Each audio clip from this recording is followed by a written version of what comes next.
বিষ্ণু বলেছেন ইন্না লিকুল্লি শাইইন কলবান ওয়া কলবুল কোরআনি সূরাতু ইয়াসিন। সব জিনিসের একটা কলব আছে, হৃদয় আছে, অন্তর আছে, আর কোরআনের কলবের নাম হচ্ছে সূরা ইয়াসিন। বিষ্ণু বললেন ইন্না লিকুল্লি শাইইন কলবান, সব জিনিসের একটা কলব আছে। ওয়া ইন্না কলবাল কোরআনি সূরাতু ইয়াসিন, আর কোরআনের কলবের নাম হলো সূরাতু ইয়াসিন। মান ক্বারাআ সূরাতা ইয়াসিন মাররা ওয়াহিদা, একবার সূরাতু ইয়াসিন তেলাওয়াত করলে 10 পারা কোরআন খতমের সওয়াব হয়ে যায়। বিষ্ণু বলতেন ইন্না ফিল জাসাদি মুদগা, দেহে একটা গোশতের টুকরা আছে, ইযা সালুহাত সালুহাল জাসাদু কুল্লু, এই দেহের গোশতের টুকরা যদি ভালো হয়ে যায় পুরো দেহটারে ভালো করে দেয় কে? আল্লাহ। এই দেহের গোশতের টুকরাটা যদি পচে যায় পুরো দেহটারে নষ্ট করে দেয় কে? বিশ্ব নবী বললেন আলা ওয়াহিয়াল কলব, ওই টুকরাটার নাম হলো কলব। টুকরাটার নাম কি? কলব। এজন্য কলবের মধ্যে আল্লাহর জিকির বসাইতে হবে। কি বসাবেন? নাকি আয়না বসাবেন? আয়না বসায় না? আয়না বসাইয়া দে মোর দয়াল বাবা, কেবলা কাবা, সব মুখস্থ। আয়না বসাইয়া দে মোর, নবীর কলবে আয়না বসায় নাই নবী। সেদিন আবু বকর, ওমর ফারুক, কেউ আয়না বসাইছে? আবু হানিফা, শাফিঈ, এরা কলবের মধ্যে আয়না বসাইছে? বসাইছে জিকির। চিল্লায় বলেন বসাইছে কি? এজন্য আল্লাহ বললেন আলা বিযিক্রিল্লাহি তাতমাইন্নুল কুলুব, দুনিয়ার কোন জিনিস দিয়ে কলব ঠান্ডা হয় না, দুনিয়ার কোন জিনিস দিয়ে কলব পরিচ্ছন্ন হয় না। কলব শুধু পরিচ্ছন্ন হয় একটা জিনিস দিয়ে, লা ইলাহা ইল্লাল্লাহ, লা ইলাহা ইল্লাল্লাহু মুহাম্মাদুর রাসূলুল্লাহ সাল্লাল্লাহু আলাইহি ওয়াসাল্লাম। তাহলে কোরআনের একটা কলব আছে, আমাদের দেহে যেমনি কলব আছে, প্রতিটা প্রাণীর যেমনি কলব আছে, অন্তর আছে, কোরআনেরও কলব আছে না নাই? কোরআনের কলবের নাম? চিল্লায় বলেন কোরআনের কলবের নাম? আবার বিশ্বনবী বলতেন ইকরাউ আলা মাউতাকুম সূরাত ইয়াসিন, তোমাদের মুমূর্ষ ব্যক্তিদের সামনে বসে সূরাত ইয়াসিন তেলাওয়াত করো।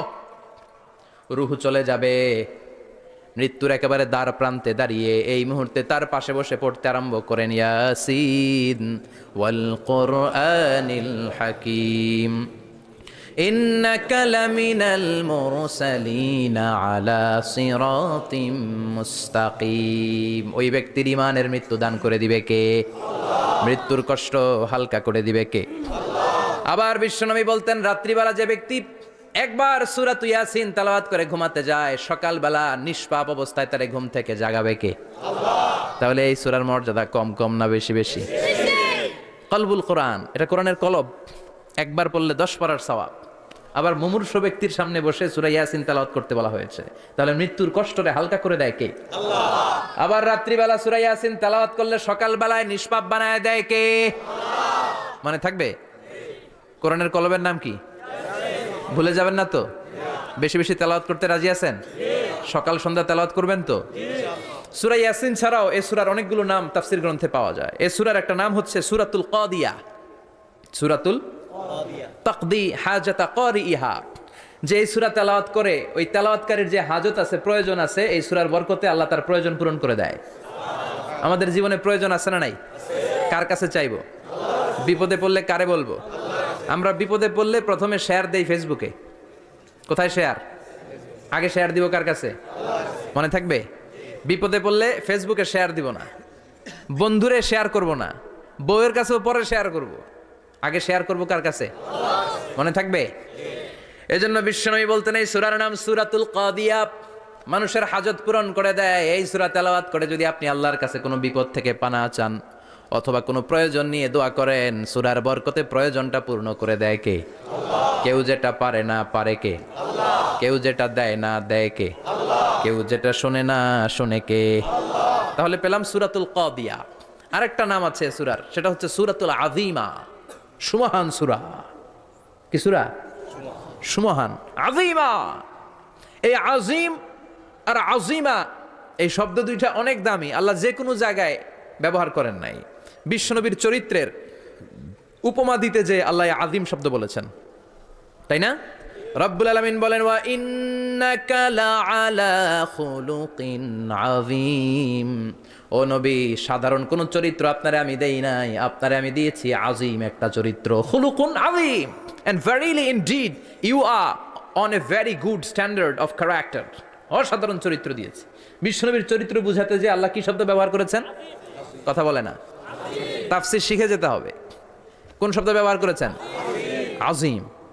আবার আল্লাহ নিজের পরিচয় দিতে যে আজিম বলেছেন, ওয়ালা ইয়াউদুহু হিফযুহুমা ওয়া হুয়াল আলিয়্যুল আযীম। সুবহানাল্লাহ।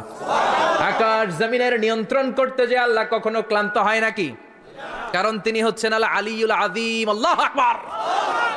তার মানে নবীর চরিত্রের ক্ষেত্রে আজিম, আল্লাহর নিজের সত্তার ক্ষেত্রে আল্লাহ বললেন আজিম। আবার বললেন কিয়ামতের দিন গোটা পৃথিবীটারে আমি নাড়িয়ে দেব, গোটা পৃথিবীতে একটা আমি ভূমিকম্প দিব। এই কথাও কোরআনে আছে না নাই? ইযা জুলজিলাতিল আরদু জিলজালাহা আল কারিয়াতু মাল কারিয়া। পুরো পৃথিবী কাঁপিয়ে দিব। এই কাঁপাকাঁপিটা ওই দিনের ভূমিকম্পটা কি অন্যান্য সময়ের ভূমিকম্পের মতো হবে? এই ভূমিকম্পকে আল্লাহ বলেছেন আজিম। ইন্না জালজালাতা সাআতি লা শাইউন আযীম। সেদিনের ভূমিকম্প সাধারণ কোনো আর্থকোয়েক নয়, সাধারণ ভাইব্রেশন না, এটা আযীম। আবার আল্লাহ কোরআনকেও আযীম বলেছেন, ওয়ালাকাদ আতাইনাকা সাবআম মিনাল মাসানি ওয়াল কুরআনাল আযীম। ও নবী, আমি আপনার নিত্য পাঠনীয় সপ্তবাক্য সূরাতুল ফাতিহা দিয়েছি, সাথে সাথে কোরআনে আযীম দান করেছি। সুবহানাল্লাহ। তার মানে কোরআনের ক্ষেত্রে আযীম, কিয়ামতের ভূমিকম্প এটা আযীম, আল্লাহ নিজেও আযীম, বিশ্বনবীর চরিত্র আযীম। আবার এই সূরাটাও যেহেতু দামি, এজন্য এই সূরার নাম সূরাতুল আযীমা। সূরাতুল আযীমা, সুমহান সূরা। এটা যেন তেন সূরা নয়, এটা তো কোরআনের কলব। কলব ছাড়া মানুষ বাঁচে? হার্ট ফাউন্ডেশনে যেয়ে দেখবেন মানুষের কি অবস্থা। হৃদরোগ, হৃদয় যার নষ্ট, তার যে কত কষ্ট। এই যে কি পরানো লাগে এখন, রিং পরায়, এনজিওগ্রাম, এনজিওপ্লাস্টি করে আর্টারি ব্লক করে ফেলে। চর্বি, এত চর্বি আমরা খাই, এত গরুর গোশত আমরা খাই। মনে রাখবেন, যেই প্রাণীর পা বেশি ওইটার ভিতরে কোলেস্টেরল বেশি। মাছের কয় পা? হ্যাঁ, নাই, এখানে নাই, মাছের পাটা নাই, কোলেস্টেরল নাই। মুরগির কয় পা? জোরে বলতে হবে। তার মানে কিছু কোলেস্টেরল আছে না নাই? গরুর কয় পা? কোলেস্টেরল বেশি না কম? এবার কোন চিংড়ির কয় পা? সবচেয়ে বেশি কোলেস্টেরল কন্টেইন করে শ্রিম্প, প্রন, চিংড়ি। এজন্য এগুলো কম খাইতে হবে। তবে 40-এর আগে যারা আছেন ধুমায়া খান। 40-এর পরে এই যে মাটন, ল্যাম্প, ছাগলের গোশ, খাসির গোশ, চিংড়ি, এগুলো আপনার ডায়েট থেকে বাদ দিয়ে দিতে হবে। বুঝতে পেরেছেন? এজন্য এই সূরাটা যেন তেন সূরা নয়, এটা তো কোরআনের কলিজা, হার্ট, হৃদয়। এজন্য সূরাটা সূরাতুল আযীমা। সুবহানাল্লাহ পড়েন। তার মানে 1 নম্বরে পেলাম সূরাতুল কাদিয়াহ, 2 নম্বরে পেলাম সূরাতুল আযীমা, 3 নম্বরে সূরার আরেক নাম হলো সূরাতুল মুইম্মা। সূরাতুল মুইম্মা। মুইম্মার 2 অর্থ। এক অর্থ হচ্ছে এটার বরকতটা আম, সবার জন্য, যেই পড়ে সেই বরকত পায়, এজন্য মুইম্মা। আবার মুইম্মার আরেক অর্থ হচ্ছে যেই সূরা শত্রুকে অন্ধ করে দেয়। কি করে দেয়? এই সূরার প্রথম 9টা আয়াত যদি বিপদে পড়ে, শত্রুর কবলে পড়ে আপনি তেলাওয়াত করেন, শত্রুর চোখটারে অন্ধ করে দিবে কে? আল্লাহ। বিশ্বনবী মক্কা থেকে যখন মদিনায় যায়, হিজরতের সময় বিশ্বনবী সূরাতুল ইয়াসিনের প্রথম 9টা আয়াত তেলাওয়াত করলেন। তেলাওয়াত করে আল্লাহর নাম নিয়ে ঘর থেকে বের হলেন। আশেপাশে কাফেররা ঘুরে, কিন্তু বিশ্বনবীরে দেখে না। সবাই খেলে এরকম এরকম করে, ডানে বায়ে হাতায়, বিশ্বনবীর সামনে দিয়ে যায়, কিন্তু কাফেরদের চোখ অন্ধ করে দিয়েছে কে? আল্লাহ। এজন্য কোরআন তেলাওয়াত করলে কাফেরদের চোখকে অন্ধ বানায় দেয় কে? আল্লাহ। এজন্য সূরার একটা নাম হচ্ছে সূরাতুল মুইম্মা। কি নাম? অন্ধ করে দেয়। তাফসিরে কুরতুবীর মুসান্নিফ ইমাম আল কুরতুবী, ওনাকে জালিম বাদশা বন্দী করেছিল। ওনার তাফসিরে এসেছে উনি শক্তিশালী লোক ছিলেন, জেলখানা ভেঙে বাঁচার জন্য দিছে দৌড়। উনারেও ধরার জন্য জালিম বাদশার সৈনিকেরা ঘোড়া নিয়ে রওনা হয়েছে। উনিও দৌড়ায়, ঘোড়াও পেছন থেকে আসে। ওমিয়া মানুষ কি ঘোড়ার দৌড়ের সাথে পারে? উনি হাঁটতে হাঁটতে হয়রান হয়ে এক বালুর ময়দানে যে ধপাস করে পড়েছেন। ওরাও ঘোড়া দিয়ে এসে নেমেছে, কিন্তু আজীব তামাশা, উনি বালুতে ধপাস করে পড়েই সূরাতুল ইয়াসিনের প্রথম 9 আয়াত তেলাওয়াত করতে শুরু করেছেন। ওরা নিচে নেমে ডানে বায়ে সামনে পিছনে খালি খুঁজে, কিন্তু দেখে না, সামনেই কিন্তু বসা।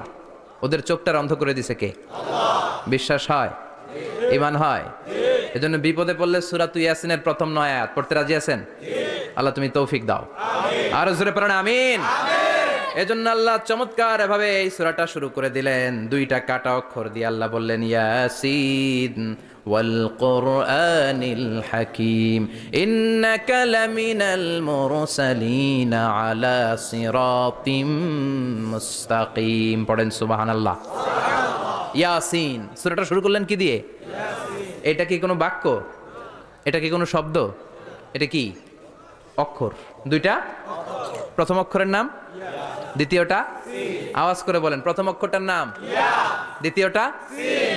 খুব চমৎকার না?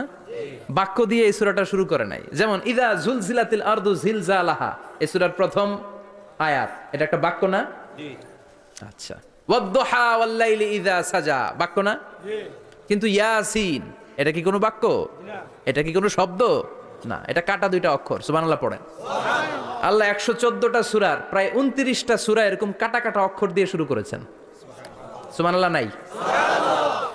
এই 29টা সূরা কখনো আল্লাহ একটা অক্ষর দিয়ে শুরু করেছেন, কখনো দুইটা অক্ষর দিয়ে, কখনো তিনটা দিয়ে, কখনো চারটা দিয়ে, কখনো পাঁচটা দিয়ে।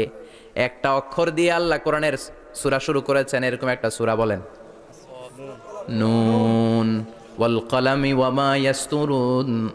নুন, নুন দিয়ে সূরা শুরু হয়ে গেছে। তারপরে কফ, এক অক্ষর দিয়ে সূরা শুরু হয়ে গেছে। সুবহানাল্লাহ পড়েন। সুবহানাল্লাহ। এবার বলেন দুই অক্ষর দিয়ে সূরা শুরু হয়েছে এরকম সূরা বলেন। আমিন। এত দূরে যান কেন? এটা আছে না নাই? আছে। ইয়াসিন। সুবহানাল্লাহ পড়েন। ইয়াসিন দুই অক্ষর দিয়ে। তারপরে হামিম। এবার তিন অক্ষর দিয়ে আল্লাহ সূরা শুরু করছেন এরকম।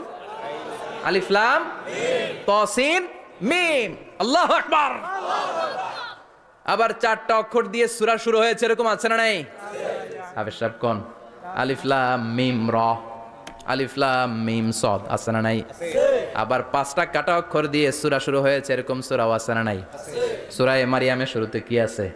কাফ হা ইয়া আইন সদ। সুবহানাল্লাহ পড়েন।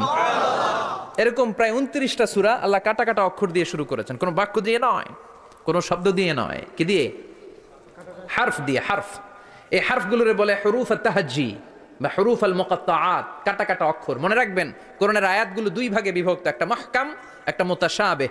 মুহকাম মানে যেগুলোর অর্থ আমরা জানি, যেগুলোর ব্যাখ্যা আমরা জানি, যেটার ইন্টারপ্রিটেশন এক্সপ্লেনেশন আমাদের জানা আছে। আর মুতাশাবিহ আমরা অর্থ জানি না, আমরা ব্যাখ্যা জানি না, এটা দিয়ে আসলে কি বুঝাইছে আমরা কেউ জানে না। জানে একজন, চিল্লায় বলেন তিনি কে? আল্লাহ বললেন ওয়া ইন কুনতুম ফি রাইবিম মিম্মা নাযালনা আলা আবদিনা ফাআতু বিসূরাতিম মিন মিসলিহি ওয়াদউ শুহাদাআকুম মিন দুনিল্লাহি ইন কুনতুম সাদিকিন। আল্লাহ বললেন ও জাহেলি যুগের লোকেরা, শোনো শোনো, এত আরবি কবিতা বানাতে পারো, এত গল্প লিখতে পারো, আরবিতে এত নোবেল বানাতে পারো, উপন্যাস বানাতে পারো, আর্টিকেল লিখতে পারো, আমার নবীর উপর যে কোরআন আমি নাজিল করেছি এই কোরআনের ব্যাপারে অন্তরে যদি কোনো সন্দেহ থাকে, বাপের বেটা হলে পারলে কোরআনের মতো একটা সূরা বানিয়ে নিয়ে আসো। পারছে? কিয়ামত পর্যন্ত কেউ পারবে? বিশ্বনবী যেই জামানাতে এসেছিলেন ওই জামানায় আরবি ভাষা সাহিত্যের উৎকর্ষতা সাধিত হয়েছিল। আরবি ভাষার এতটা উৎকর্ষ পৃথিবী কখনো দেখে নাই। কবিতা, গদ্য, পদ্য, গল্প, উপন্যাস, রচনা, প্রবন্ধ, আর্টিকেলের শৈলাপ।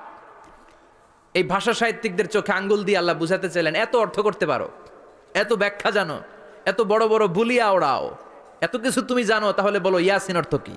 সুবহানাল্লাহ কইবেন না? তাইলে বল নুন অর্থ কি? কফ মানে কি? আলিফ লাম রা মানে কি? ফাবুহিতাল্লাযী কাফার। কেউ জানে না, কেউ উত্তর দিতে পারে না। কোন সুবহানাল্লাহ। এটা কোরআনের মুজিজা, এটার অর্থ কেউ জানে না। আর এগুলোর অর্থ নিয়ে খোঁচাখুচি করাও ঠিক না। তবে মুফাসসিরিনে ইকরাম এগুলোর কিছু অর্থ সম্ভাব্য বলার চেষ্টা করেছেন। যেমন ইয়াসিনের অর্থ ইবনে আব্বাস বলেছেন এর অর্থ হতে পারে ইয়া ইনসান, হে মানুষ। সুবহানাল্লাহ পড়েন। কেউ কেউ বলেছে এটার অর্থ হতে পারে ইয়া সাইয়্যিদ আল মুরসালিন। কেউ কেউ বলেছেন ইয়াসিন হতে পারে ইসমুল্লাহ, আল্লাহর নাম। কেউ বলেছেন এটা হতে পারে ইসমুন লিন নবী, বিশ্ব নবীর নাম। আবার কেউ কেউ বলেছেন ইয়াসিন হতে পারে এই কোরআনে কারিমের একটা নাম। কোন সুবহানাল্লাহ। এই সম্ভাব্য সব কথাগুলো বলে পৃথিবীর সব মুফাসসিররা বলতে বাধ্য হয়েছেন আল্লাহু আ'লামু বিমুরাদিহি বিহি। এটার দ্বারা আসল অর্থ যে কি এটা আমরা কেউ জানি না। জানে কে? আল্লাহ। চিৎকার করে বলতে হবে জানে কে? আল্লাহ। তাহলে ইয়াসিন মানে আমরা জানি না। ইয়াসিনের অর্থ আমরা ছেড়ে দেব কার উপর? এরপর আল্লাহ বললেন ওয়াল কোরআনিল হাকিম, প্রজ্ঞাময় বিজ্ঞানময় কোরআনের শপথ। ওয়াল কোরআনিল হাকিম, বিজ্ঞানময় প্রজ্ঞাময় কোরআনের শপথ বা কসম। ওয়াল কোরআনিল হাকিমে যে ওয়া, এই ওয়াটারে আরবিতে বলে ওয়া আল কাসামিয়া। কি বলে?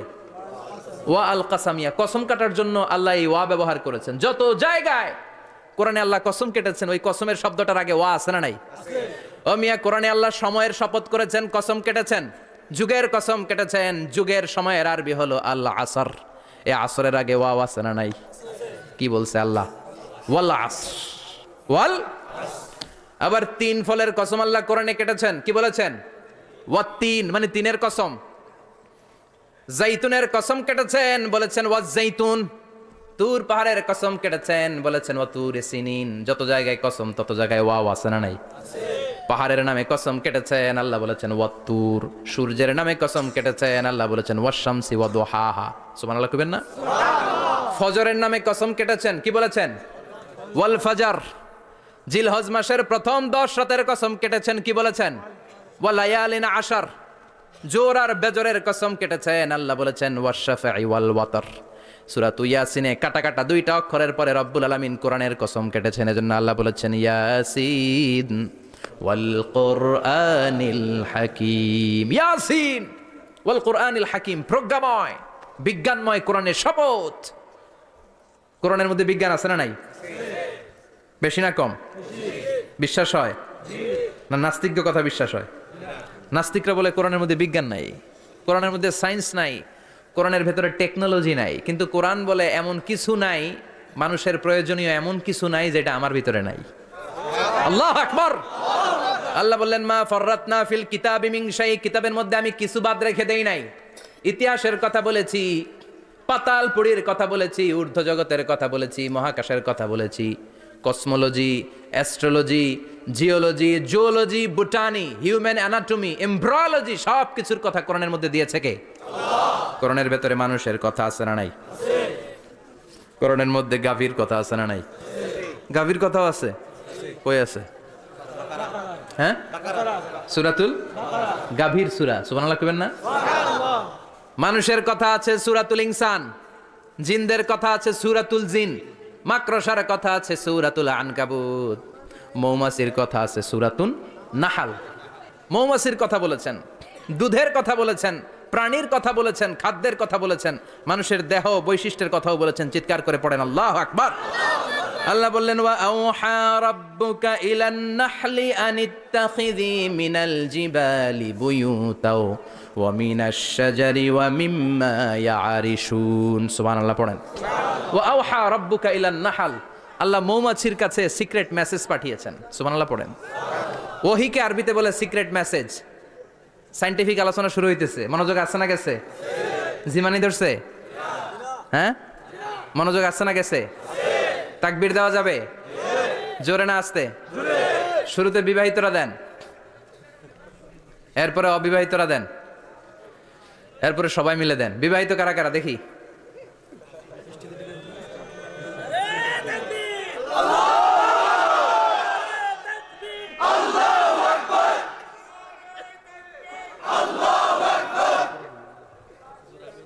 বিবাহিতরা অবিবাহিতরা দিবেন না?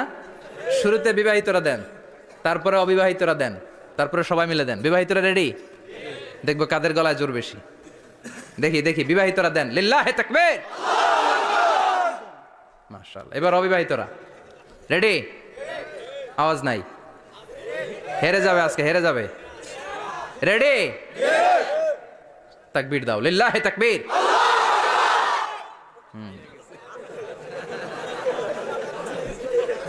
ইয়াংদের পারফরমেন্সই আলাদা, আওয়াজ বেশি।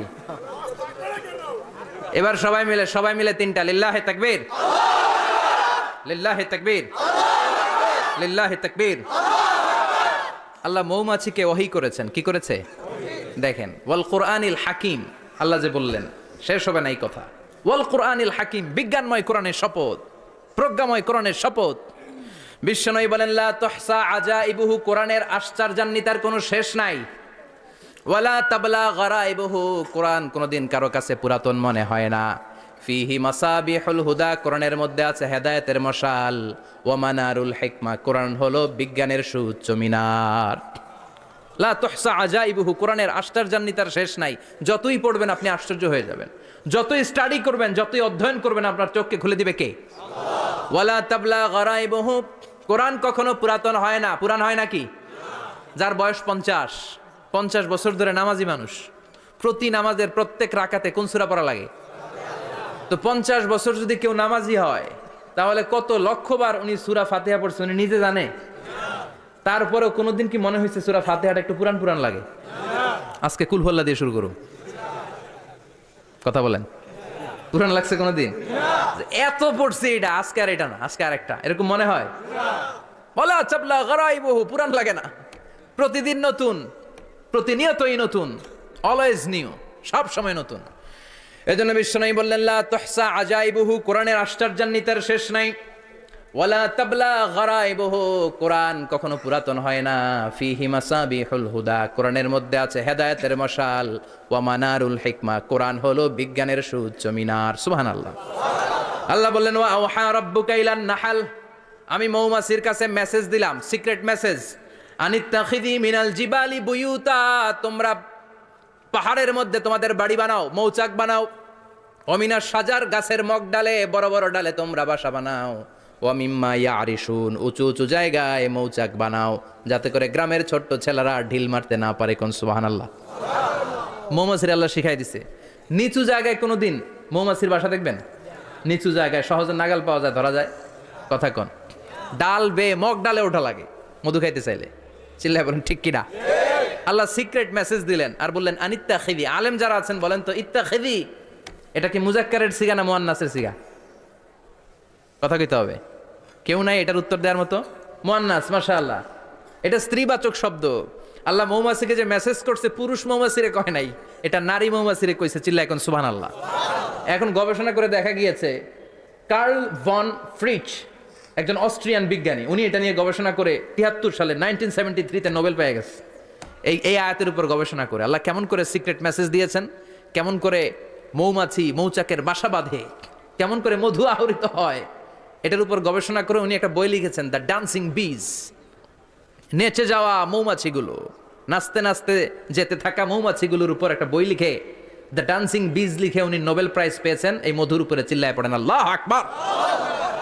এখন কোরআনের আয়াত থেকে বোঝা গেল আনিত্তাখিদি মিনাল জিবালি বুয়ুতা, আল্লাহ নারী মৌমাছিকে বলেছেন মৌচাক বানাও, তোমাদের মধু রাখার জন্য বাসা বানাও। কার্ল ভন ফ্রিচ গবেষণা করে পেয়েছে, মৌচাকের বাসা বানানো হয়, মধু আহরণ করা হয়, যেই মৌমাছিটা নেতৃত্ব দেয় এটা পুরুষ মৌমাছি নয়, এটা হলো মহিলা মৌমাছি। কোন সুবহানাল্লাহ।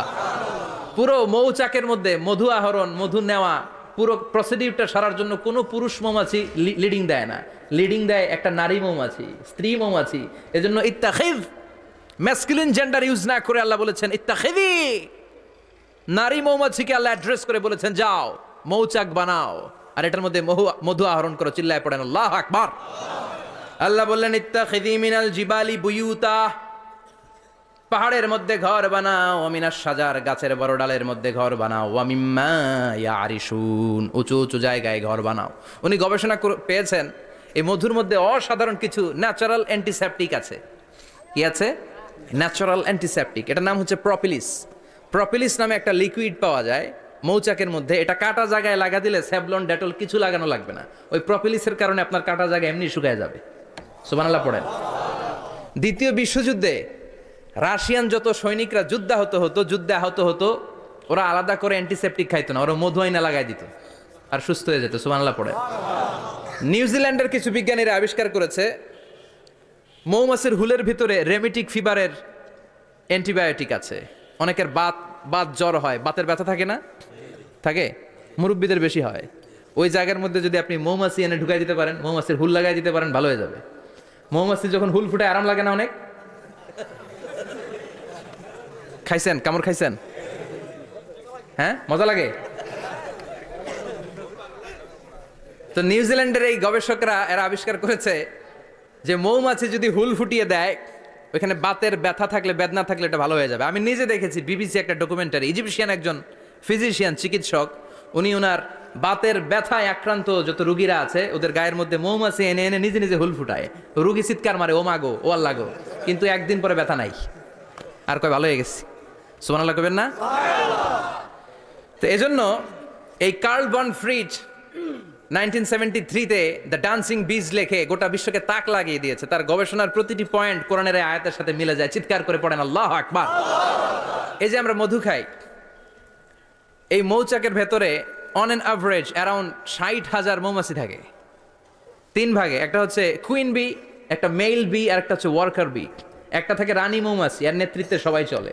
আর একটা থাকে মেল বি, পুরুষ মৌমাছি, বংশ বাড়ানোর জন্য এদের কাজে লাগে। আর সব হচ্ছে ওয়ার্কার বি, সবাই কাজ করে। আল্লাহ বললেন সুম্মা কুলি মিন কুল্লি সামারাত ফাসলুকি সুবুলা রাব্বিকি যুলুলা। আল্লাহ সিক্রেট মেসেজ দিয়ে বললেন গাছের উপরে বাসাবাদ, পাহাড়ের উপরে মৌচাকের বাসাবাদ, উঁচু উঁচু জায়গায় তোমরা তোমাদের বাসা বাঁধো। সুম্মা কুলি মিন কুল্লি সামারাত, এরপর এলাকার যত মিষ্টি মিষ্টি ফুল আছে ফল আছে ওখান থেকে রস নিয়ে আসো। সুবহানাল্লাহ। পুষ্পরস সংগ্রহ করে মধুগুলো, এটার বলে sweet nectar. They collect the sweet nectar from the flowers.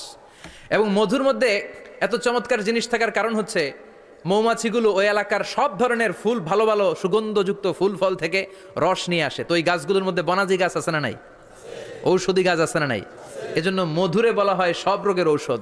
যত বনাজি ঔষধি গাছের নির্যাস আর পুষ্পরস আছে সব আল্লাহ মধুর ভিতরে ঢুকায়া মধুকে আল্লাহ ন্যাচারাল ভ্যাকসিন বানিয়ে দিয়েছেন। চিল্লায়ে পড়েন আল্লাহু আকবার। আল্লাহ বললেন সুম্মা কুলি মিন কুল্লি সামারাত, সব ফল আর ফুল থেকে এই নেকটার পুষ্পরস নিয়ে আসো। ফাসলুকি সুবুলা রাব্বিকি যুলুলা, যেমন যেমন গিয়েছিলা পথ চিনায় আবার ফিরে আসো। ইয়াখরুজু মিন বুতুনিহা শারাব, এরপর তাদের পেট থেকে বের হয় শারাব। মুখতালিফুন আলওয়ানু, এক একটা মধুর কালার হয়ে যায় এক এক রকম। কোন সুবহানাল্লাহ। সরষে ফুলের মধু একটু সাদা সাদা হয় না? আমি হচ্ছি মধু খাওয়ার পোক। আমি দেশে বিদেশে যেখানে গিয়েছি ফ্রেশ হানি আমি অনেক খুঁজেছি। ইয়ামানি একটা মধু পাওয়া যায় ইয়ামানের সাওয়াহিলি এলাকায়, পাহাড়ি এলাকায়, একেবারে কুচকুচে কালো। আবার অনেক মধু আছে কিছুটা খয়েরি এবং হলুদ বর্ণের, কিন্তু সরষে ফুলের যে মধুটা এটা অনেকটা সাদা। এই পুষ্পরস নিয়ে মৌমাছিগুলো মৌচাকের মধ্যে ঢেলে দেয় না, এগুলো খেয়ে ফেলে। প্রত্যেকটা মৌমাছির পেটের ভেতরে আল্লাহ 2টা করে স্টোমাক দিয়েছে, পাকস্থলী। সুবহানাল্লাহ পড়ে। এটাই Karl von Frisch the dancing bees বইয়ের মধ্যে লিখেছে গবেষণায়, যে 2টা পাকস্থলী। একটা পাকস্থলী দিয়ে মৌমাছি খায়, নিজে খেয়ে বাঁচে, আর একটা পাকস্থলী দিয়ে এই ফ্লাওয়ার নেক্টার পুষ্পরস সংগ্রহ করে ওই পাকস্থলীতে রাখে। ওই পাকস্থলীর ভেতরে আল্লাহ একটা ন্যাচারাল এনজাইম দিয়েছেন, ওই এনজাইমের সাথে ওই পুষ্পরসটা মিক্সড হয়। তারপরে আরেকটা টিউব আছে, ওই টিউব দিয়ে মৌমাছি যে সেই বাসার মধ্যে মৌমাছি যে সেখানে সাপ্লাই করে দিয়ে আসে, মধু ঢুকিয়ে দিয়ে আসে। চিল্লায় পড়েন সুবহানাল্লাহ। তার মানে বিষয়টা এমন না ফুলের রস নিয়ে মৌচাকের দিয়ে আসলো, ফুলের রস সে নেয়, তার স্পেশাল একটা স্টোমাকের মধ্যে ঢুকায়, সেখানে এনজাইম দিয়ে পাচক রস দিয়ে আল্লাহ এটাকে সমৃদ্ধ করে দেয়। তারপর আলাদা একটা নল দিয়ে টিউব দিয়ে মৌচাকের ভেতরে ঢুকিয়ে দেয়। কোন সুবহানাল্লাহ। কি অসাধারণ পদ্ধতিতে আল্লাহ মধু বানালেন। আর কি সুন্দর মধু হাতের মধ্যে লয়া জিব্বা দিয়া চাটে আর গান গায়, মধু হই হই বিষা বাইলা। আছে না নাই? আল্লাহ শুকরিয়া নাই? মধু খায় আর গান গায়, মধু হই হই বিষা বাইলা, অনহারণে ভালোবাসার দাম নদিলা। আছে না নাই? ডাকাইত। এই মধু খেয়ে শুকরিয়া করতে হবে কার? বসো, চিৎকার করে বলেন শুকরিয়া করতে হবে কার? আল্লাহ বললেন ইয়াখরুজু মিন বুতুনিহা, এটা মধু সরাসরি চলে আসে না, ওর পেট থেকে বের হয়। মুখতালিফুন আলওয়ানুহু, বিভিন্ন রঙের মধু আছে না নাই? ব্ল্যাক কালারের মধু হয়, হোয়াইট হানি হয়, অর্গানিক হানি হয়, ক্রিমড হানি হয়। কত ধরনের মধু যে আল্লাহ পৃথিবীতে রেখেছে তার ইয়ত্তা নাই। এরপর আল্লাহ বললেন ফিহি শিফাউন লিন্নাস, মধুর ভেতরে শিফা দিয়েছে কে? আল্লাহ। এজন্য বিশ্বনবীর খাদ্য তালিকার মধ্যে মধু আছে না নাই? বিশ্বনবী সুগন্ধযুক্ত ওয়ালা মধু খেতেন, দুর্গন্ধযুক্ত ওয়ালা কোনো মধু মুখে নিতেন না। সুবহানাল্লাহ।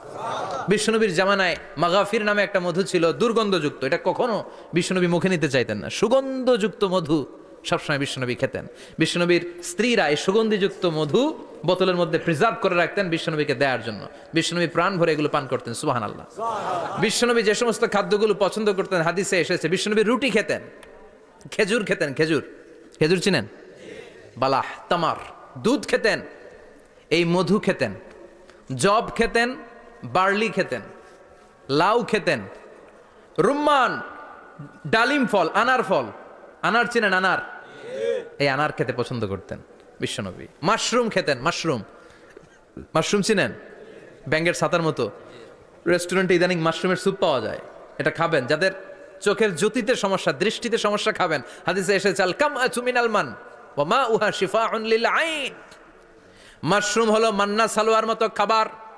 মাশরুমের স্যুপ যারা খাবে, চোখের জ্যোতি যাদের কম, তাদের চোখের জ্যোতি বাড়িয়ে দিবে কে? বুখারীর বর্ণনা, কানা রাসূলুল্লাহ ইউহিব্বুল হালাওয়া ওয়াল আসাল। বিশ্বনবী মিষ্টান্ন খেতে বড্ড পছন্দ করতেন, আবার বিশ্বনবী বেশি বেশি মধু খেতে পছন্দ করতেন। সুবহানাল্লাহ। কোরআনে দুইটা জিনিসের ক্ষেত্রে আল্লাহ শিফা যোগ করেছেন, যে দুইটা জিনিসের সাথে সম্পৃক্ত হলে শিফা। এক হচ্ছে কোরআন পড়লে শিফা, অনুনাজ্জিলু মিনাল কোরআনি মা হুয়া শিফা। আবার কোরআনে এই আয়াতের ক্ষেত্রে বলা হয়েছে শিফা ফিহি শিফাউন লিন্নাস। এজন্য সাইয়েদানা ইবনে মাসউদ এই উম্মাকে উদ্দেশ্য করে বলেছেন, আলাইকুম বিশিফাইন, তোমাদের উচিত দুইটা জিনিস থেকে শিফা নেয়া। এক হলো কোরআন, দুই হলো আসাল মানে মধু। কোন সুবহানাল্লাহ। কোরআন তেলাওয়াত করলে অসুস্থরে সুস্থ করে দেয় কে? সূরা ফাতিহা তেলাওয়াত করলে অসুস্থকে সুস্থ বানিয়ে দেয় কে? আবার মধু খেলে সুস্থ বানিয়ে দেয় কে? মধু খেয়ে প্রশংসা করবেন কার? নাকি মধু হই হই বিষ হাবাইলা বলবেন এগুলো কখনো? খাঁটি মধু খেতে হবে। খাঁটি মধু চিনার উপায় হচ্ছে এটাতে পিঁপড়া জমে না, এটা ফ্রিজে রাখলে জমাট বাঁধে না, এটাতে দুর্গন্ধ হয় না। এক গ্লাস পানির মধ্যে এক ড্রপ মধু ছেলে দিলে এটা পানির সাথে না মিশে একেবারে নিচে চলে যায়। খাঁটি মধু খেতে হবে। তাহলে ফিহি শিফাউন লিন্নাস। কত কিছু দিয়ে আল্লাহ এটাকে সমৃদ্ধ করেছেন। এটার মধ্যে গ্লুকোজ আছে, এটার মধ্যে সুক্রোজ আছে, ফ্রুকটোজ আছে, প্রোটিন আছে, মিনারেলস আছে, ক্যালসিয়াম আছে, ভিটামিন আছে। খাইলেই শরীর গরম হয়ে যায়। সুবহানাল্লাহ। এজন্য শীতকালে বেশি বেশি খাবেন, জাম্পার লাগবে না। শীতকালে মধু খেয়ে রাত্রেবেলায় বের হবেন, আর মাফলার পেঁচিয়ে বের হওয়া লাগবে না। সুবহানাল্লাহ পড়েন। তার মানে আল্লাহ বললেন ইয়াসিন ওয়াল কোরআনিল হাকিম, প্রজ্ঞাময়, বিজ্ঞানময় কোরআনের কসম। কোরআনের ভেতরে বিজ্ঞান আছে না নাই? বিজ্ঞানের কথা এই তো শুরু করলাম, আজকে সারা রাত বিজ্ঞানের কথা বলবো। থাকবেন কতক্ষণ? হ্যাঁ, স্লোগান দেন লিল্লাহি তাকবীর। এরপরে আল্লাহ বললেন, গোলাম ওয়া ইন্না লাকুম ফিল আনআমি লাইবরা, প্রাণীকুলের দিকে নজর করে তাকাও। প্রাণীকুলের মধ্যে আমি তোমাদের জন্য নিদর্শন রেখেছি। নুসকিকুম মিম্মা ফি বুতুনিহি, এই প্রাণীকুলের পেট থেকে একটা চমৎকার জিনিস আমি বের করে দেই, এটার নাম হচ্ছে দুধ। এটা কি? দেখেন, একই আয়াতের মধ্যে আল্লাহ মধুর কথাও বললেন, আবার দুধের কথাও বললেন। দুধটা কিভাবে হয়, উৎপন্ন হয়, মধু কেমনে হয়, ইঞ্চি ইঞ্চি কথা এই কোরআনের ভেতরে তুলে ধরলেন কে? আল্লাহ বললেন, মিমবাইনি ফারসিম ওয়াদামিল লাবানা, গোবর আর রক্তের মাঝখান দিয়ে আমি দুধ বের করি। সুবহানাল্লাহ পড়েন। আমরা যাই এই গাভীর ওলান টানা শুরু করি সকালবেলা বিসমিল্লাহ বলে, কিন্তু কেমনে যেটা আসে ওইদিকে নজর নাই। ডাকাত বিসমিল্লাহ বলে শুরু করে না, দুধ খাই আলহামদুলিল্লাহ পড়েন। আছে না নাই? আল্লাহ বলেন মেকানিজমটা শোনো কেমনে আমি খাওয়াই। আল্লাহ বললেন, মিমবাইনি ফারসিম ওয়াদামিল লাবানা, গোবর আর রক্তের মাঝখান দিয়ে আমি দুধ বের করে দেই। সুবহানাল্লাহ। গরু যে ঘাস খায়, এই ঘাস থেকে রক্ত হয় আর গরুর গোবর হয়। পেটের একদিকে থাকে গোবর, আরেকদিকে থাকে রক্ত। রক্ত দুর্গন্ধ, গোবরও দুর্গন্ধ। রক্তও নাপাক, গোবরও নাপাক। এই দুই নাপাক আর দুর্গন্ধের মাঝখান দিয়ে সুগন্ধযুক্ত দুধ বের করে দেয় কে? আল্লাহ বললেন, মিমবাইনি ফারসিম ওয়াদামিল লাবানা, গরু যে খাবারগুলো খায় ওই খাবারের এক পাশ দিয়ে গোবর হয়ে যায় আর এক পাশ দিয়ে রক্ত হয়ে যায়, মাঝখান দিয়ে দুধ বের করে দেয় কে? What a amazing mechanism of discharging milk from animal's body. What a amazing mechanism. একদিক দিয়ে গোবর দুর্গন্ধ, আরেক দিক দিয়ে ঘাস খাওয়ার কারণে রক্ত হয়, মাঝখান দিয়ে দুধ বের হয়ে যায়। সুবহানাল্লাহ। আবার বাছুর ছাড়া দুধ পাওয়া যায় না। গাভী আছে কার কার? হাত তোলেন তো। বাছুর ছাড়া দুধ পাওয়া যায়? শুধু গাভী, বাছুর নাই, দুধ আসবে? আবার এই যে বিশাল বড় ওলান, 20 কেজি দুধ দেয় প্রতিদিন, এই ওলান কাটলে দুধ পাওয়া যায়? এক ফোঁটা দুধও ওলানটা কেটে টুকরা টুকরা করলে আপনি পাবেন না। এটা আলাদা মেকানিজম। এটা ভিতর থেকে একটা নির্যাস। বাছুর নিয়ে দুইটা ঢু মারবেন, ওই নির্যাস দিয়ে দুধ বেরোতে থাকবে গোবর আর রক্তের মাঝখান দিয়ে। চিৎকার করে পড়েন আল্লাহু আকবার। এজন্য বিশ্বনবী বলতেন, বেশি বেশি দুধ খাও। দুধ হলো সুষম খাদ্য। পৃথিবীতে আবিষ্কৃত যত খাবার আছে, দুধের চাইতে ভালো খাবার আছে নাকি? কথা কন। মানুষ পানি খেয়ে 3-4 দিন বাঁচে জানেন, আর পানির মধ্যে লবণ দিলে 7-8 দিন বাঁচতে পারবেন। আর দুধ পাইলে আজীবন বাঁচবেন আপনি। দুধ খেয়ে যদি হজম করতে পারেন, দুধ খেয়ে হজম করতে পারলে আজীবন বেঁচে যাবেন। সুষম খাদ্য। বিশ্বনবী যে রাতে মেরাজে যাবেন, সিদরাতুল মুনতাহা পার হওয়ার পরে বিশ্বনবীর পরীক্ষা শুরু হলো। বিশ্বনবীকে বুখারীর বর্ণনা 3টা গ্লাস দেয়া হলো। কাদাহ ফিহি লাবান, এক গ্লাসের মধ্যে দুধ ছিল। ওয়া কাদাহ ফিহি আসাল, আর এক গ্লাসের মধ্যে ছিল মধু। আর এক গ্লাসের মধ্যে ছিল মদ। কাদাহুন ফিহি খামার। বিশ্বনবীকে 3টা গ্লাস দিয়ে বলা হলো, নবী চুজ করেন কোনটা নেবেন। এক গ্লাসে মধু, আরেক গ্লাসে দুধ, আরেক গ্লাসের মধ্যে বিশ্বনবীকে দেয়া হলো মদ। বিশ্বনবী বললেন যে এই গ্লাসের ভেতরে দুধ আছে, আমি ওই পেয়ালাটা নিলাম। সাইয়েদনা জিব্রাইল বললেন, ইয়া রাসূলুল্লাহ আখাস্তাল ফিতরা, আপনি যেমন নিছেনও তেমন। সুবহানাল্লাহ কইবেন না? বিশ্বনবী দুধ খেতে পছন্দ করতেন। আর বিশ্বনবী বলতেন, আলাইকুম বি আলবানিল বাকার, বেশি বেশি গরুর দুধ খাবা।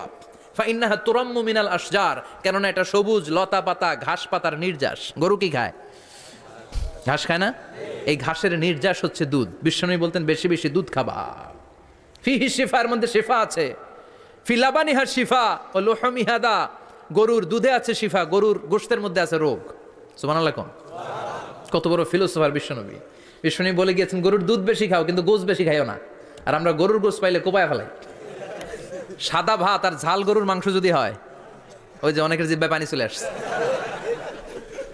সুবহানাল্লাহ কইবেন না? বিশ্বনবী বলতেন দুধ খাও, গোশ খাইও কম। গরুর গোশত কম খাবা, গরুর দুধ বেশি খাবা। সুস্থ রাখবে কে? আল্লাহ। আবার বিশ্বনবী মায়েদেরকে বলেছেন, ও মায়েরা, সন্তান হওয়ার পরে 2 বছর দুধ খাওয়াবা। আল্লাহু আকবার।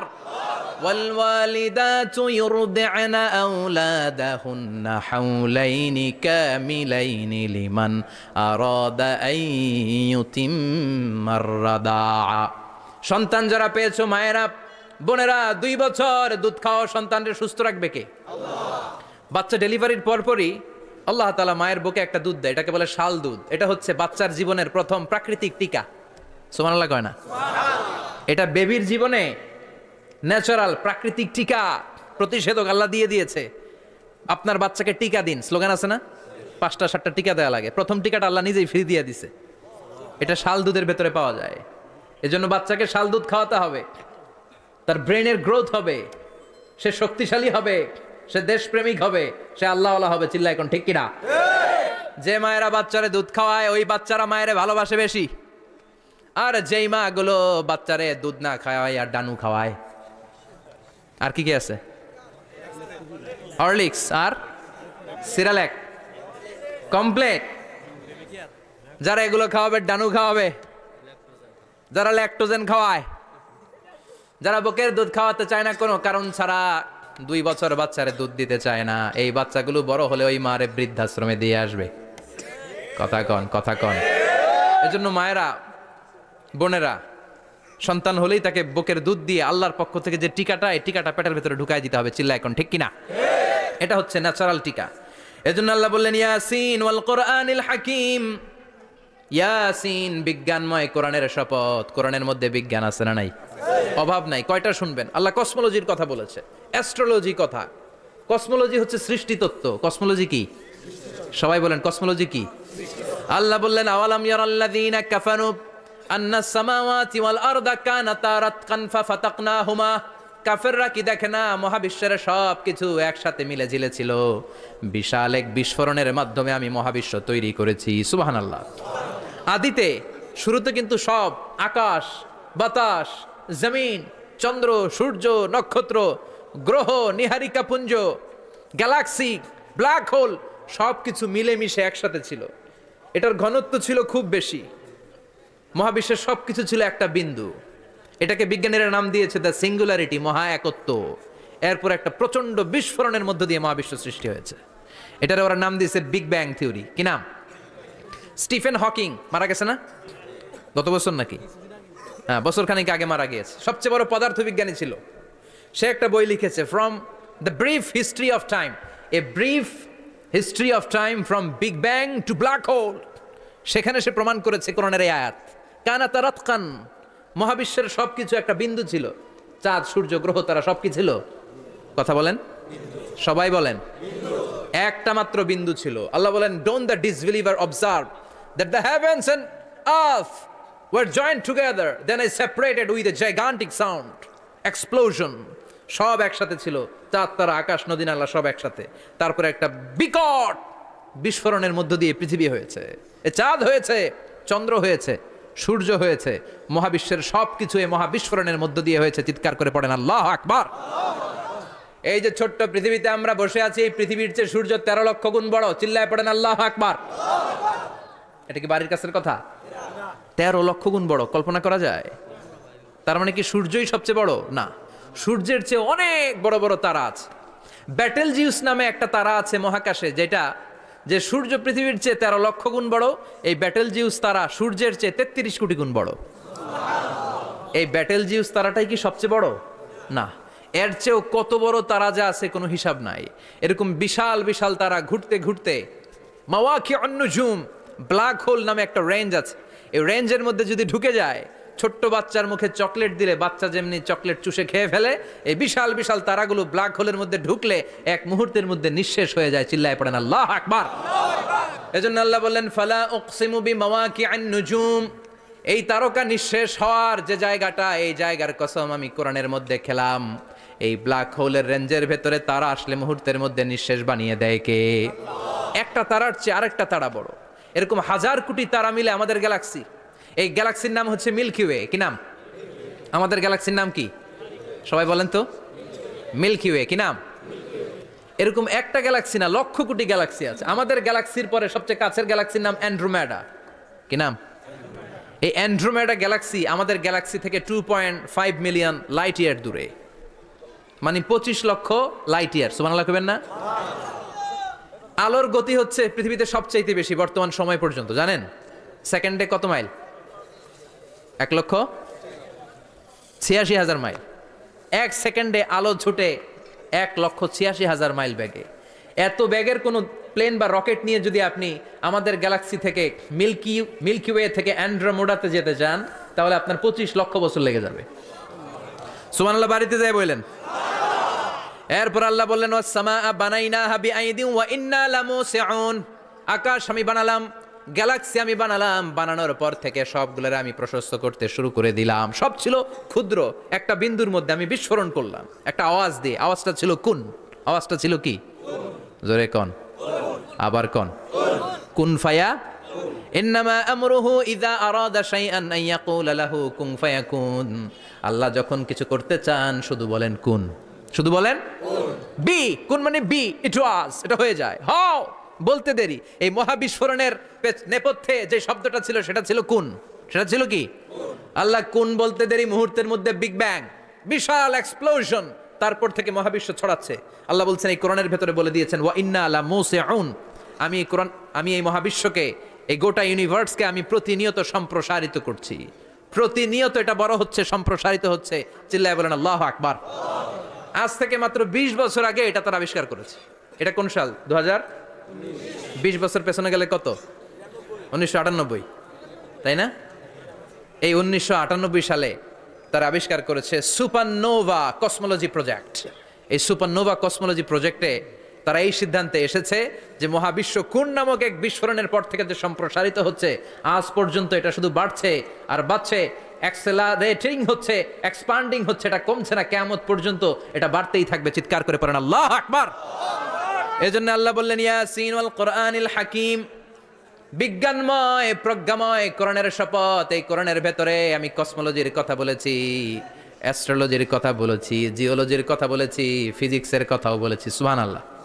ফিজিক্স মানে কি? পদার্থ। পদার্থের সবচেয়ে বড় উপাদান হচ্ছে লোহা। লোহার কথা কিন্তু কোরআনে নাই। আছে? কই আছে? হ্যাঁ, সূরাতুল হাদিদ, লোহার নামে একটা সূরা দিয়েছে আল্লাহ কোরআনে। সুবহানাল্লাহ পড়বেন না? সূরার নাম সূরাতুল হাদিদ। সূরার নাম কি? চিল্লায় বলেন সূরার নাম সূরাতুল হাদিদ। হাদিদ মানে লোহা।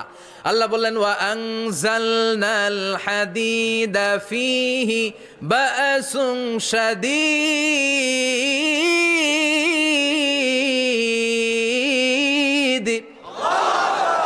ওয়া আনজালনাল হাদিদ ফীহি বা'সুন শাদীদ, আমি লোহা নাজিল করলাম আর লোহার ভেতরে আমি ভয়ঙ্কর শক্তি ঢুকাইয়া দিলাম। সুবহানাল্লাহ। ফিহি মানাফিউ লিন-নাস, লোহার ভেতরে মানুষের জন্য অনেক কল্যাণ আছে। সুবহানাল্লাহ। লোহা ছাড়া পৃথিবীতে কিছু হয়? আংটি বানাতে লোহার দরকার আছে না নাই? ঘড়ি বানাতে, গাড়ি বানাতে, বাড়ি বানাতে, মোবাইল বানাতে, হেলিকপ্টার, প্লেন, রকেট, মাইকের স্ট্যান্ড। সুবহানাল্লাহ কোন?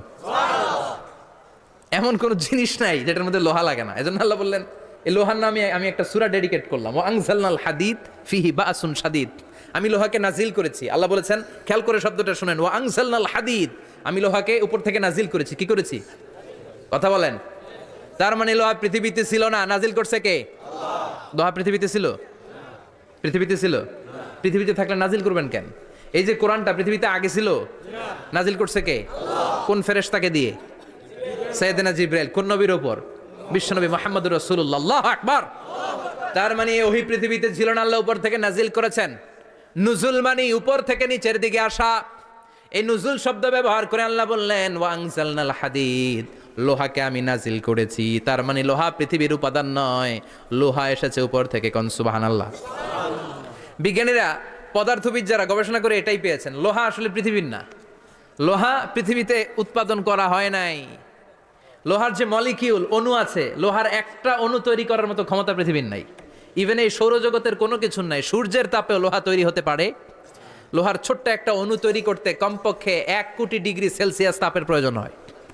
তার মানে এটা পৃথিবীর কোনো উপাদান নয়, এটা আনজালনাল হাদিদ। আল্লাহ বলেন, মহাবিস্ফোরণের কারণে গলিত অন্য কোনো তারার ভেতর থেকে লোহার উপাদান আমি পৃথিবীর ভিতরে এনে ঢুকিয়ে দিয়েছি। তার মানে পদার্থের কথা কোরআনে আছে না নাই? সুবহানাল্লাহ কইবেন না? এরপরে বায়োলজির কথা আছে না নাই? বায়োলজিক্যাল অ্যাসপেক্ট অফ মাউন্টেন্স, কেমন করে পাহাড়ি রেঞ্জ তৈরি হলো, আছে না নাই? ওয়াজআলনাল জিবালা আওতাদা, পাহাড়কে আমি পেরেক মেরে দিয়েছি। ওমিয়া কাঠের ভেতরে যখন পেরেক মারেন, পেরেকের বেশিরভাগ অংশ কাঠের ভেতরে ঢুকে যায়, উপরে দেখা যায় সামান্য, ঠিক কিনা? তো লোহা যদি আল্লাহ পেরেক মারেন, উপরে যা দেখা যায় এটা সামান্য, আসল পাহাড় তো মাটির নিচে। সুবহানাল্লাহ কইবেন না? আসল পাহাড় কোথায়? পেরেক যদি কাঠের মধ্যে ঢুকিয়ে দেন, পুরো পেরেকটা কাঠে ঢুকে যায় না? উপরে দেখা যায় কদ্দূর? সামান্য। পাহাড়ের যা আপনি দেখেন এটা তো পেরেকের মাথা, পুরো পাহাড়টা আল্লাহ জামিনের ভেতরে গেড়ে দিয়েছেন। চিল্লায় পড়েন আল্লাহু আকবার। আবার আল্লাহ বললেন, অমিনাল জিবালি জুদাদুম বিদু ওয়া হুমরুম মুখতালিফুন আলওয়ানু, আছে না নাই? ওয়া গারাবিবু সুদ, আল্লাহ বলেন নানা রঙের পাহাড় পর্বত মহাবিশ্বে আমি তৈরি করেছি। কোন পাহাড় হচ্ছে রক্তিম বর্ণের, কোন পাহাড়কে বানিয়েছি আমি কৃষ্ণ বর্ণের, কোন পাহাড়কে বানিয়েছি আমি শুভ্র বর্ণের, কোন পাহাড়ের রং কালো, কোনটা সাদা, কোনটা নীল, আছে না নাই? মহাবিশ্ব যখন তৈরি হয়েছে, পৃথিবীর মধ্যে 7টা টেকটনিক প্লেট তৈরি হয়েছে। 7 tectonic plates create the mountain range on earth. পৃথিবীতে এই পাহাড় তৈরির কারণ হচ্ছে 7টা প্লেট, এগুলোরে 7 টেকটনিক প্লেট বলে। এই প্লেটগুলোর কারণে পৃথিবীতে এই রং বেরঙের পাহাড় তৈরি হয়েছে। কত রঙের যে পাহাড় আছে, আরব বিশ্বে পাথরের পাহাড়, বাংলাদেশে মাটির পাহাড়, ব্রুনাই, সিঙ্গাপুর, ইন্দোনেশিয়াতে যদি যান আরেক ধরনের পাহাড়। চায়নার একটা শহর আছে গানজু সিটি, কি নাম? এই গানজু সিটিতে একটা পাহাড় আছে রেইনবো মাউন্টেন, ওখানে 7 রঙের পাহাড় পাওয়া যায় এক জায়গায়। সুবহানাল্লাহ কইবেন না? রেইনবো মানে কি? রংধনু। রংধনুর কয় রং? কথা কন। ছোটবেলা আমরা মুখস্থ রাখতাম, বেনিয়া সহকলা, বেতে বেগুনি, নিতে নীল, আতে আসমানি, শতে সাদা, হতে হলুদ, কতে কালো, লাতে লাল। সুবহানাল্লাহ নাই? মনে রাখার কি অসাধারণ পদ্ধতি। তো এই রেইনবো মাউন্টেন, রংধনুর 7 রঙের পাহাড় এক জায়গায় পাওয়া যায়। এখানে সাদা পাহাড়, এখানে সবুজ পাহাড়, এখানে নীল পাহাড়, ওখানে লাল পাহাড়, এখানে কালো পাহাড়। এই চায়নার গানজু সিটিতে আল্লাহ তাআলা 7 রঙের পাহাড় এক জায়গায় রেখেছেন। চিৎকার করে বলেন আল্লাহু আকবার। তার মানে বায়োলজির কথাও কোরআনের ভেতরে আছে না নাই? এরপর আল্লাহ বললেন, কেমন করে আকাশ থেকে আমি পানি নাজিল করে, এটাও কোরআনে আছে না নাই? আমরা ছোটবেলা পড়েছি ওয়াটার সাইকেল, হাইড্রোলজিক্যাল সাইকেল, কেমন করে সূর্যের তীব্র তাপ সাগর থেকে পানিকে জলীয় বাষ্প করে উপসে নেয়, উপরে নিয়ে সেটাকে পুঞ্জীভূত করে দেয়, ঘনীভূত করে দেয়, মেঘ হয়ে যায়, সেখান থেকে ঝিরিঝিরি ঝিরিঝিরি বৃষ্টি পড়ে, আছে না নাই? আর ওই বৃষ্টির গান আমরা গাই, এই বৃষ্টি ভেজা রাতে তুমি চলে যেও না। ওই বৃষ্টি পেয়ে আল্লাহর কাছে দোয়া করে না। বিশ্বনবী বলেন, রহমতের বৃষ্টির নিচে দাঁড়িয়ে কেউ যদি হাত তুলে দোয়া করে, ওই দোয়া কবুল করে কে? আল্লাহ। আবার আকাশের মধ্যে মেঘের ঘনঘটা দেখলে বিশ্বনবী পেরেশান হয়ে যেতেন, হয়রান হয়ে যেতেন, আর আল্লাহর কাছে বলতেন, আল্লাহ এই মেঘ দিয়ে তুমি আমাদেরকে আযাব দিও না, তুমি আমাদেরকে গজব দিও না, তুমি আমাদেরকে শেষ করে দিও না, এই মেঘ থেকে তুমি আমাদেরকে রহমতের বৃষ্টি দাও। পড়ে না আমিন। বৃষ্টি দেখলে বিশ্বনবী বলতেন, আল্লাহুম্মা সাইয়িবান নাফিআ, ইয়া গাউসু আগিসনা গাউসান মুগীসান মারিআন মারিআন নাফিআন গায়রা দার। আজিলান গায়রা আজিল, হে আল্লাহ এই বৃষ্টি থেকে তুমি ঠান্ডা রহমতের পানি দাও। কি দাও? আল্লাহ মেঘে দে পানি দে, ছায়া দে রে তুহু, আল্লাহ মেঘে দে, পড়েন পড়েন, আল্লাহ মেঘে দে পানি দে, ছায়া দে রে তুহু, আল্লাহ মেঘে দে। এই ওয়াটার সাইকেলের কথা আল্লাহ বলেছেন।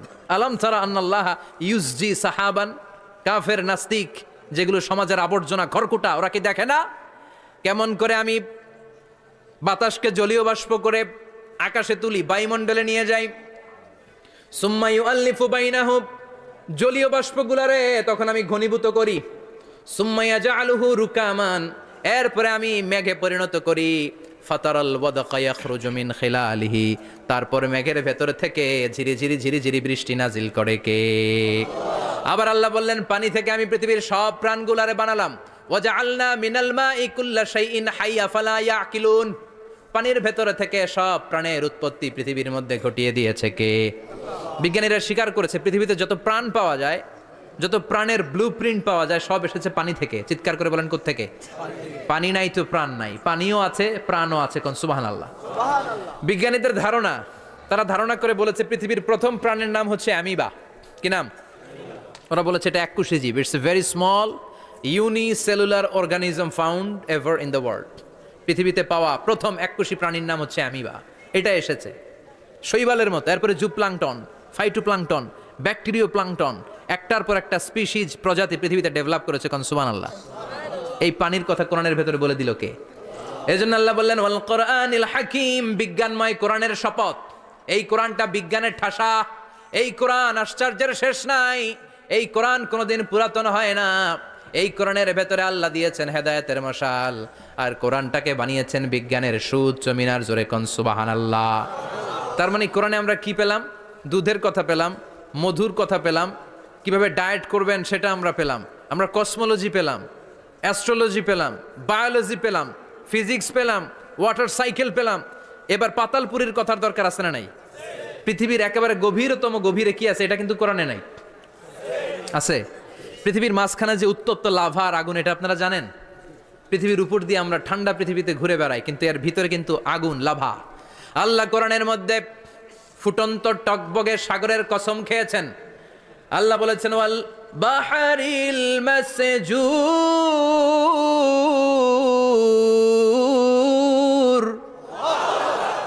আমি কোরআনের ভেতরে ফুটন্ত টকবগে সাগরের পানির কসম খেলাম, পড়েন সুবহানাল্লাহ।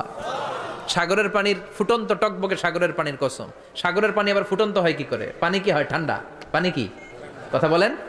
আল্লাহ পৃথিবীর ভেতরকার কথা চিন্তা করে বলেছেন ওয়াল বাহরিল মাসজুর। ইউনাইটেড স্টেটস অফ আমেরিকার নেভাল একাডেমির সায়েন্টিস্টরা এই আয়াতের উপর রিসার্চ করেছে যে সাগরের ভেতরে আবার এই ঠান্ডা পানির ভেতরে আবার উত্তপ্ত আগুনের লাভা আসলো কোত্থেকে। রিসার্চ করার জন্য তারা সাগরের ভেতরে পাইপ ঢুকিয়েছে। পাইপ ঢুকাতে ঢুকাতে অনেকগুলো লেয়ার তারা পার করেছে। রূপান্তর শিলার স্তর, পাললিক শিলার স্তর, আগ্নেয়গিরির শিলার স্তর, মার্বেল পাথরের অনেকগুলো শিলার স্তর পেরিয়ে যাওয়ার পরে তারা পাইপ ঢুকানোর পরে দেখতে পেয়েছে পাইপগুলো গলে যায়। পাইপগুলো কি হয়? তার মানে ভিতরে কি আছে? গত কয়েক মাস আগে জাপানে কিছু জিওলজিস্ট, ভূতত্ত্ববিদ, তারা গবেষণা করে পৃথিবীর এক মাথা থেকে আরেক মাথায় যেতে চাচ্ছে, মানে প্রতিপাদ স্থান। বাংলাদেশের এখান থেকে ছিদ্র করলে আপনি দক্ষিণ আমেরিকার চিলির সান্টিয়াগোতে যেয়ে উঠবেন। কথা বুঝতে পেরেছেন? তার মানে বাংলাদেশের প্রতিপাদ স্থান হচ্ছে দক্ষিণ সাউথ আমেরিকার চিলির সান্টিয়াগো। আবার ইন্ডিয়া থেকে ছিদ্র করতে করতে পৃথিবীর আরেক মাথা দিয়ে উঠবেন। সুবহানাল্লাহ বলেন। এটা তারা শুরু করেছে, কিন্তু এখনো সফল হয় নাই। ইউএস এর নেভাল একাডেমির সায়েন্টিস্টরা পাইপ ঢুকাতে ঢুকাতে দেখে একটা পর্যায় শেষে পাইপ আর ঢুকানো যায় না, পাইপগুলো পৃথিবীর ভেতরে যেতে যেতে গলে গলে পানি হয়ে যায়। সুবহানাল্লাহ কইবেন না? এই রিসার্চ প্রজেক্টের যিনি চিফ, উনি বললেন bring the water proof pipe from America. America থেকে ওয়াটার প্রুফ পাইপ নিয়ে আস। আমার এমন পাইপ লাগবে গবেষণা করার জন্য যে পাইপ আগুনে জ্বলে না। ওয়াটার প্রুফের মধ্যে আগুন লাগালে আগুন ধরবে? বুলেট প্রুফে বুলেট মারলে বুলেট ঢুকবে? মাননীয় প্রধানমন্ত্রী শেখ হাসিনা যে গাড়িতে করে চড়ে, এটা বুলেট প্রুফ কার? গুলি মারলে ঢুকবে? আবার গুলি মারতে যায় না, 14 গোষ্ঠী উদ্ধার করে ছাড়বে আপনার, খবরদার। তো আমেরিকা থেকে ফায়ার প্রুফের পাইপ নিয়ে আসা হলো। নেভাল একাডেমির চিফ সায়েন্টিস্ট পাইপ ঢুকাতে আরম্ভ করলেন। ঢুকাতে ঢুকাতে পৃথিবীতে কিন্তু অনেকগুলো স্তর আছে। এই যে বালু মাটি, সব কিন্তু বালু মাটি নয়। আপনি খুঁড়তে খুঁড়তে পেয়ে যাবেন পাললিক শিলা। এরপরে রূপান্তরিত শিলা, এরপরে মার্বেল পাথরের শিলা, এরপরে শুরু হবে গরম আগ্নেয়গিরির শিলা। ওই শিলার ভেতরে এমন আগুন আল্লাহ রেখেছে, ওই নেভাল একাডেমির সায়েন্টিস্টরা ফায়ার প্রুফের পাইপ ঢুকাতে ঢুকাতে একটা লেভেল যাওয়ার পরে দেখে যে ফায়ার প্রুফের পাইপও গলে গলে মুহূর্তে পানি হয়ে যায়। তার মানে ভেতরে এমন আগুন আল্লাহ রেখেছে, ওই আগুনের তুলনায় পৃথিবীর আগুনের মতো নয়। ওই আগুনটাই জাহান্নামের আগুন। আবার বিজ্ঞানীরা গবেষণা করে ওই আগুনের মধ্যে মানুষের চিৎকার শুনেছে। এজন্য হাদিসে এসেছে আল্লাহর ওলিরা, মুমিন বান্দারা মারা গেলে তাদের রূহগুলো আকাশে চলে যায়, ইল্লিনে চলে যায়। আর কাফের মুশরিক আর নাস্তিকগুলো মারা গেলে তাদের আত্মাগুলো পৃথিবীর মাঝখানে সিজ্জিনে চলে যায়। ওই সিজ্জিনের ভেতরে আগুন আছে না নাই? চিল্লায় বলেন। তার মানে পাতালপুরীর কথাও আছে, সাগরের কথাও আছে, আকাশের কথাও আছে। কেমন করে দুনিয়াতে আমরা আসলাম সেটাও আছে। এমব্রয়োলজি, ভ্রূণতত্ত্বের কথা কোরআনে আছে না নাই? পৃথিবীতে আল্লাহ কয়েক সিস্টেমে মানুষ বানালেন। সৈয়দনা আদমকে বানালেন, মাও নাই বাবাও নাই। সৈয়দনা আদম আলাইহিস সালামের বাবার নাম কি? মায়ের নাম কি? মাও নাই বাবাও নাই। আবার সৈয়দনা ঈসা আলাইহিস সালামকে আল্লাহ তৈরি করলেন, শুধু মা আছে বাবা নাই। আবার আমাদের সবাইকে আল্লাহ বানালেন, মাও আছে বাবাও আছে, ঠিক কিনা? এরপরে ছোট্ট এক ফোঁটা নাপাক থেকে আল্লাহ আমাদেরকে বানালেন। এই এক ফোঁটা বীর্যের মধ্যে যে প্রাণ আছে, এটা দুইজন বিজ্ঞানী আবিষ্কার করেছে। লিয়েন হুক মাইক্রোস্কোপ যন্ত্র দিয়ে তারা বীর্যের মধ্যে, স্পার্ম ড্রপের মধ্যে গবেষণা করে পেয়েছে যে ওখানে কি যেন নড়ে। ওই এক ফোঁটা ড্রপের মধ্যে কি যেন নড়ে। সেখান থেকে ওরা আবিষ্কার করেছে এই স্পার্মের ভেতরে, শুক্রাণুর ভেতরে প্রাণের অস্তিত্ব আছে। এক ফোঁটা স্পার্মে, এক ফোঁটা বীর্যের মধ্যে 20 কোটি যদি শুক্রাণু না থাকে, ওই স্পার্ম থেকে আল্লাহ বেবি দেয় না, সন্তান দেয় না। সুবহানাল্লাহ কোন? এজন্য আল্লাহ বললেন হাল আতা আলাল ইনসানি হিনুম মিনাদ দাহরি লাম ইয়াকুন শাইআম মাযকুরা। ও মানুষ, কেন এত অহংকার করো? নজর করে তোমার জীবনের শুরুটার দিকে একটু তাকাও। কি ছিলা তুমি? এক ফোঁটা নাপাক পানি, একটা স্পার্ম ড্রপ থেকে এসেছো। ইয়াখরুজু মিন বাইনিস সুলবি ওয়াত তারায়েব, বাবার পৃষ্ঠদেশ থেকে মায়ের গর্ভদেশের মধ্যে তোমাকে নিয়ে গেল কে? সেখান থেকে ফি যুলুমাতিন সালাস, 3টা প্যাকেট দিয়ে মায়ের পেটের মধ্যে তোমাকে প্রিজার্ভ করলো কে? আল্লাহ প্রত্যেকটা স্টেজ কোরআনে বলে দিয়েছেন। ফি যুলুমাতিন সালাস, 3টা অন্ধকার প্রকোষ্ঠে আল্লাহ আমাদেরকে প্রিজার্ভ করেছেন। মায়ের ভুলের একটা প্যাকেট, মায়ের জরায়ুর একটা প্যাকেট, আবার মায়ের পেটের একটা প্যাকেট। ওই প্যাকেটের ভিতরে পৃথিবীর কোনো কবিরাজের কবিরাজি কাজে লাগছে? ডাক্তারের ডাক্তারি কোন কবিরাজ আমগরে খাওয়াইছে? চিল্লায় বলেন তিনি কে? এরপর আল্লাহ বললেন ফি যুলুমাতিন সালাস, ওটা অন্ধকার ছিল। যেই টেম্পারেচারে রাখলে তুমি সুস্থ থাকবা, যেই টেম্পারেচারে রাখলে তুমি আস্তে আস্তে বড় হতে পারবা, সেখানে আমি রাখলাম। সেখান থেকে আমরা হয়ে গেলাম জিমেট, সেখান থেকে জাইগট, তারপরে ইমব্রয়ো, তারপরে ফেইটাস, ল্যাটার স্টেজ। প্রথমে ছিলাম ইনিশিয়াল স্টেজ, তারপরে ল্যাটার স্টেজ, আমরা বড় হতে লাগলাম। আল্লাহ আমাদেরকে হার্ট দিলেন, সিস্টনিক ডায়াস্টনিক, অলিন্দ নিলয় শুরু হয়ে গেল। রুহুর ফুৎকার আমাদের হৃদয়ে ভরে দিল কে? আল্লাহ আমাদেরকে স্কেলিটন দিলেন, কঙ্কাল, স্পাইনাল কর্ড দিলেন, আমাদের স্কাল দিলেন, মাথার খুলি দিলেন, লাঞ্চ দিলেন, ফুসফুস দিলেন, গল ব্লাডার দিলেন। যেখানে যেটা ঠিক যেমন ভাবে দেয়া দরকার মায়ের পেটে থাকতেই সেটা দিয়ে দিয়েছে কে? আল্লাহ। এরপর 8 মাস আমরা মায়ের পেটে মারে কষ্ট দিলাম। ওই মুহূর্তে আমার মা আমার জন্য যতটা কষ্ট করেছে পৃথিবীর কেউ ওই খবর রাখে না। জোরে কোন ঠিক কিনা? বোঝা হয়ে গিয়েছিলাম, একটা বস্তা। আমরা প্রত্যেকে মায়ের পেটে ছিলাম একটা কি? এই বস্তা নিয়ে আমার মা খেতে যেত, ঘুমাতে যেত। এই বস্তাটা পেটে করে আমার মা রান্নাঘরে রান্না করতো। একদিনও রান্না বন্ধ হয় নাই। এই বস্তাটা নিয়ে আমার মা টয়লেটে যেয়ে বসতে পারতো না। 8 মাস এরকম কষ্ট করেছে। এজন্য মায়ের মনে কষ্ট দিলে আল্লাহর আরশ কেঁপে যায়। মায়ের কাছ থেকে দোয়া নেওয়ার দরকার আছে না নাই? মায়ের মনে কষ্ট দিবেন? মায়ের সাথে বেয়াদবি করবা কেউ? মায়ের থেকে দোয়া নেওয়ার দরকার আছে না নাই? মা যার নাই সে জানে মা না থাকার কি জ্বালা। চিল্লা এখন ঠিক কিনা? যখন রাত্রি নিঝুম, এই চোখে ঘুম, একলা শূন্য ঘরে, তোমায় মনে পড়ে মাগো, তোমায় মনে পড়ে। যখন রাত্রি নিঝুম, এই চোখে ঘুম, একলা শূন্য ঘরে, তোমায় মনে পড়ে মাগো, তোমায় মনে পড়ে। ঠিক কিনা? এজন্য এই মায়ের জন্য দোয়া করার দরকার আছে না নাই? আল্লাহ বললেন 8 মাস 9 মাস মায়ের পেটের ভেতরে ছিলা, তারপরে দুনিয়ার বুকে তোমারে আনলো কে? ছোট্ট নাপাক ছিলাম, এই ছোট্ট এক ফোঁটা পানি থেকে আমাদেরকে বড় করছে কে? তার মানে এমব্রয়োলজি, ভ্রূণ তত্ত্বের কথা কোরআনের ভেতরে আছে না নাই? সে আল্লাহ বললেন ইয়াসিন ওয়াল কোরআনিল হাকীম ইন্নাকা লামিনাল মুরসালিন আলা সিরাতিম মুস্তাকিম। সুবহানাল্লাহ পড়েন। আল্লাহ বললেন ইয়াসিন, এরপরে বললেন আল কোরআনিল হাকীম, প্রজ্ঞাময় কোরআনের শপথ। বিশাল একটা শপথ কেটে আল্লাহ বললেন ইন্নাকা লামিনাল মুরসালিন আলা সিরাতিম মুস্তাকিম। ইন্নাকা লামিনাল মুরসালিন, অবশ্যই অবশ্যই নবী হে আপনি রাসূলদের অন্তর্ভুক্ত। চিল্লায় কোন সুবহানাল্লাহ। তিনি যে রাসূল এটার সার্টিফিকেট এই আয়াতে দিয়েছে কে? এরপর আল্লাহ বললেন আলা সিরাতিম মুস্তাকিম, ও নবী আপনি সিরাতুল মুস্তাকিমের উপর আছেন।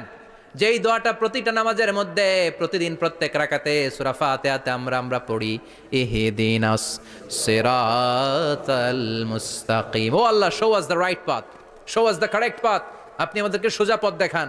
আল্লাহ এখানে সার্টিফিকেট দিলেন, নবী গো লক্ষাধিক পয়গম্বর যে আমি পেয়েছি তাদের শ্রেষ্ঠতম রাসূল করে আমি আপনাকে প্রেরণ করেছি, আর হেদায়েতের সুউচ্চ মশাল দিয়ে আমি আপনাকে সিরাতুল মুস্তাকিমের উপর রেখেছি। চিল্লায় পড়েন আল্লাহু আকবার। এই জন্য বিজ্ঞানময় কোরআনের সাথে নিজেদের সম্পর্ক বাড়ানোর দরকার আছে না নাই?